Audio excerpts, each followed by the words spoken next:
Le faux dans l'info, le podcast d'Africa Tchèque pour comprendre l'écosystème de la désinformation. Bienvenue, nous sommes au mois de mars 2024, mois électoral au Sénégal. Les électeurs sénégalais ont élu leur nouveau président de la République après une journée de vote le 24 mars. Une seule femme était candidate à ce scrutin. Nous nous intéressons à la place des femmes dans les processus électoraux en Afrique. La directrice de Africa Women Journalism Project, AWJP, Catherine Gisserou, est notre invitée.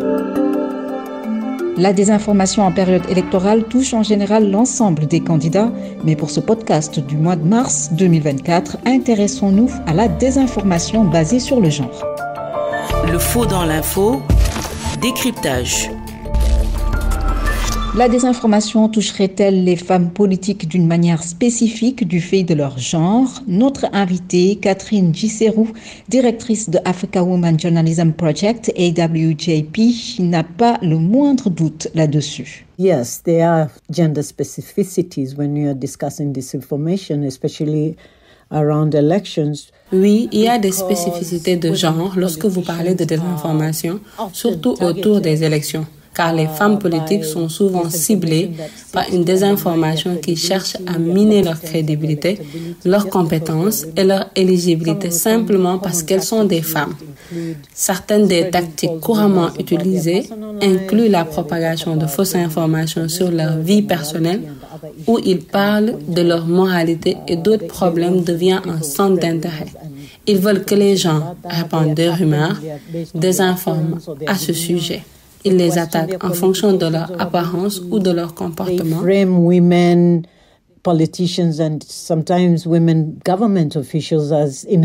remettent en question leurs qualifications ou leurs capacités. Ils présentent les femmes politiques et parfois les femmes fonctionnaires du gouvernement comme étant intrinsèquement indignes de confiance, pas suffisamment intelligentes et sympathiques ou trop émotives pour occuper un poste. C'est une chose qui se reproduit. J'ai vu cela se reproduire dans la plupart des élections que nous avons eues. J'ai suivi des élections en Afrique où vous voyez des femmes sont considérées comme étant trop émotives pour occuper leurs fonctions.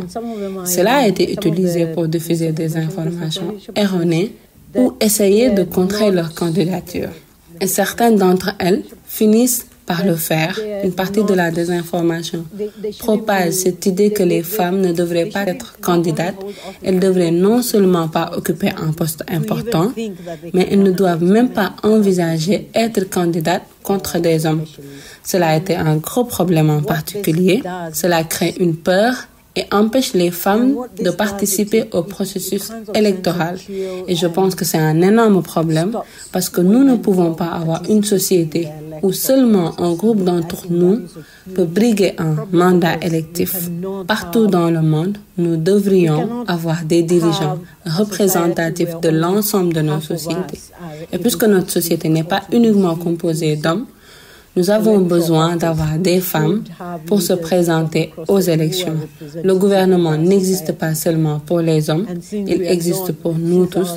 Donc, avoir des femmes candidates ou des femmes au pouvoir est tout aussi important, non seulement pour le développement de notre société, mais aussi pour le développement de toute forme de gouvernement démocratique, si c'est ce à quoi nous aspirons. It's important for the development not only of our society but any form of democratic government if you are hoping for that. Comment sont traitées les femmes en politique sur les réseaux sociaux? How women are perceived or treated on social media is extremely disheartening and they face overwhelming levels of abuse and la façon dont les femmes sont perçues ou traitées sur les réseaux sociaux est extrêmement décourageante, confrontée à des niveaux d'abus très graves.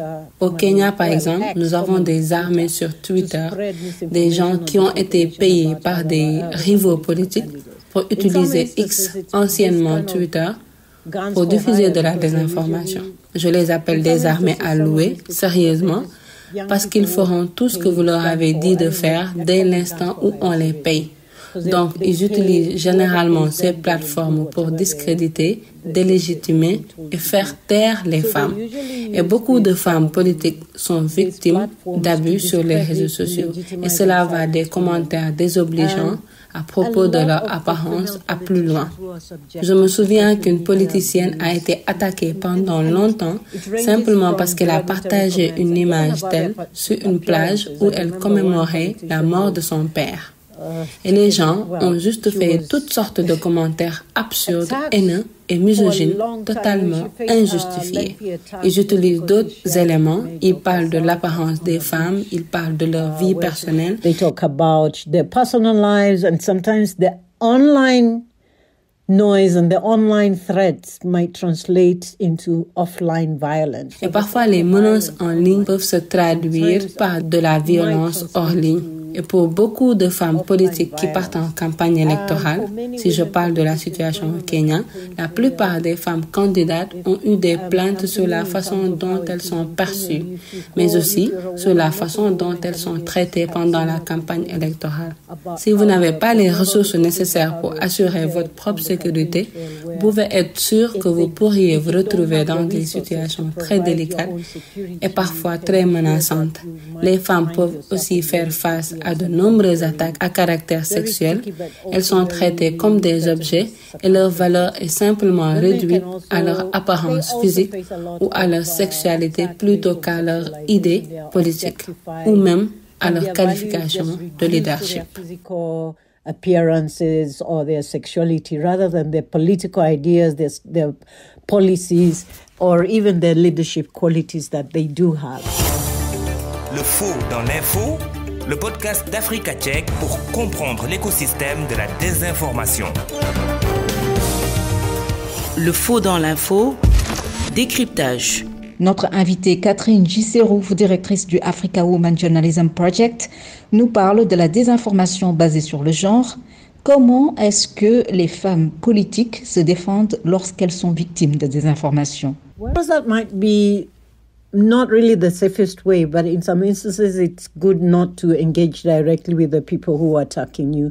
Bien souvent, les femmes politiques ont des tendances à ignorer et à ne rien faire, même si ce n'est peut-être pas vraiment le moyen le plus sûr, mais dans certains cas, il est bon de ne pas interagir directement avec les personnes qui vous attaquent. Mais je pense qu'il existe des opportunités pour les femmes de prendre des mesures préventives pour améliorer non seulement leur sécurité numérique en apprenant à bloquer certains comptes, à couper le son de certains comptes. Vous savez, la santé numérique commence par des mesures préventives en matière de harcèlement en ligne et de gestion de la désinformation qui circule à votre sujet ou qui est partagé.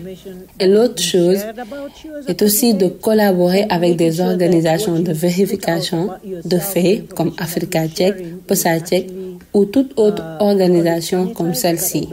Et l'idée ici est de les amener à réfuter une grande partie de la désinformation qui est partagée sur vous en tant que candidat et de s'assurer que ce que vous publiez sur vous-même, les informations que vous partagez, sont en fait, j'appelle ça aseptisé. Mais je ne le dis pas dans le mauvais sens. Je veux juste dire, assurez-vous que les informations que vous souhaitez partager sont disponibles d'une manière telle qu'elles soient accessibles aux vérificateurs de faits ou même aux journalistes. L'autre chose est qu'il y a aussi la possibilité d'engager une action en justice. The other thing, there's also the option of taking legal action. It's not really an option in most of our countries because we don't have the robust laws that... Ce n'est pas vraiment une option dans la plupart de nos pays parce que nous n'avons pas de loi forte qui nous permettrait de traduire ce genre de personnes en justice. La plupart du temps, vous pouvez les poursuivre en justice, mais il s'agit principalement de poursuites civiles. Mais il pourrait aussi être très irréaliste de s'attendre à ce que nous puissions y parvenir. Dans la plupart de nos pays, nous savons que les lois sur la cybersécurité sont très silencieuses en matière de harcèlement en ligne et puis le processus pour parvenir à porter plainte est très difficile. Une de mes amies a signalé à la police qu'elle était victime. qu'elle était harcelée. Et puis la première chose que le policier lui a demandé au commissariat a été « Où t'ont-ils frappé? Où as-tu été blessé ?» Et ce n'est pas un préjudice physique. Ce n'est donc généralement pas une option. Je ne pense pas que ça soit une option pour beaucoup d'entre nous, ni pour de nombreuses femmes politiques. Cependant, garder le silence n'est pas bon, car cela peut envoyer des messages, des signaux indiquant que vous normalisez une telle conduite et que c'est acceptable et c'est normal.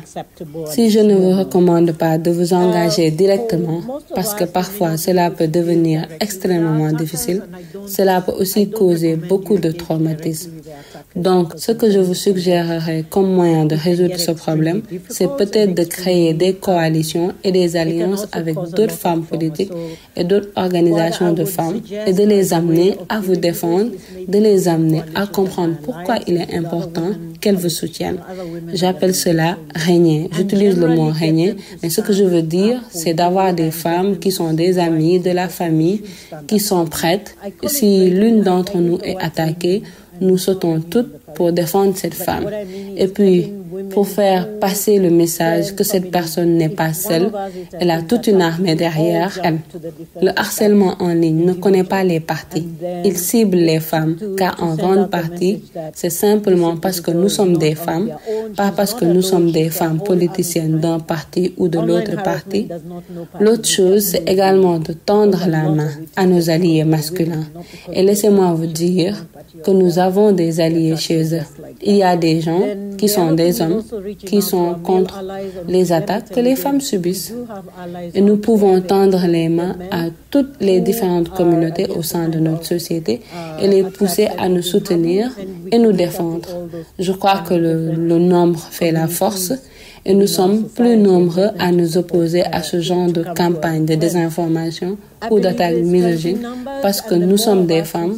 Voilà donc le message que je veux envoyer. Disinformation campaigns or misogynistic attacks. Just because we're women, that's the message I want to send out. Quelles sont les techniques de communication qu'utilisent les femmes politiques pour déconstruire les messages véhiculés par les fake news? The kind of communication techniques women can use to deconstruct the messages conveyed by disinformation. I said earlier, share correct information. Le type de technique de communication que les femmes peuvent utiliser pour déconstruire les messages véhiculés par la désinformation, je l'ai dit plus tôt, il faut partager des informations correctes, ce qui est extrêmement important.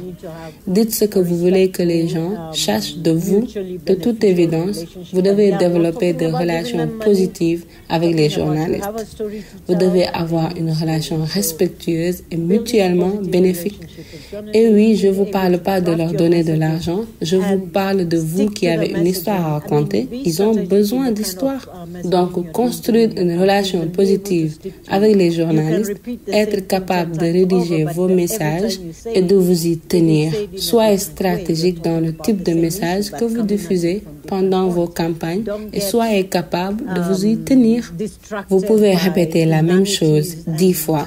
Mais chaque fois que vous le dites, c'est dit d'une manière différente. Vous parlez du même problème, mais d'un point de vue différent.